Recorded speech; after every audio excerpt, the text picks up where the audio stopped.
La visite officielle de Sa Majesté Mohammed V dans le sud du pays ne constitue qu'un des aspects les plus récents de la souveraineté marocaine sur la Mauritanie. Ce vaste territoire d'1 million de kilomètres carrés est peuplé d'1 million d'habitants. Soucieuse de défendre ses propres intérêts, la France s'est empressée, au lendemain de l'indépendance, de constituer une république islamique de Mauritanie détachée de la souveraineté marocaine, sous la conduite d'un pseudo-gouvernement. Les Mauritaniens, conscients du véritable intérêt de la Mauritanie, se trouvent actuellement à Rabat ou à Dakar, ne pouvant pratiquement rentrer chez eux sous peine d'être mis en état d'arrestation.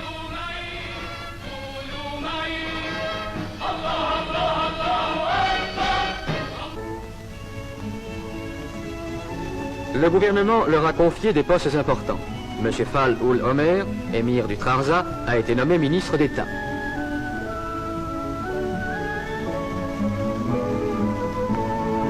Une importante délégation mauritanienne ira défendre devant l'ONU la thèse marocaine.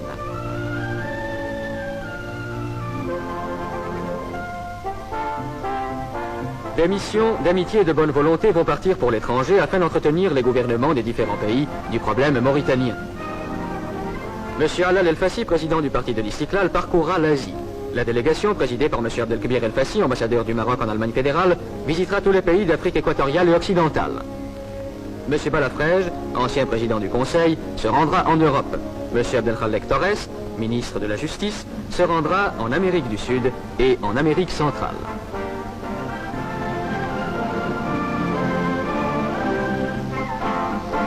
En 1905, M. Mohamed Hassan Ben Yaïch, actuellement chambellan de Sa Majesté le Roi, remettait au nom du souverain du Maroc leur daïr de nomination au gouverneur des provinces mauritaniennes, inquiétés par une agression armée des troupes françaises.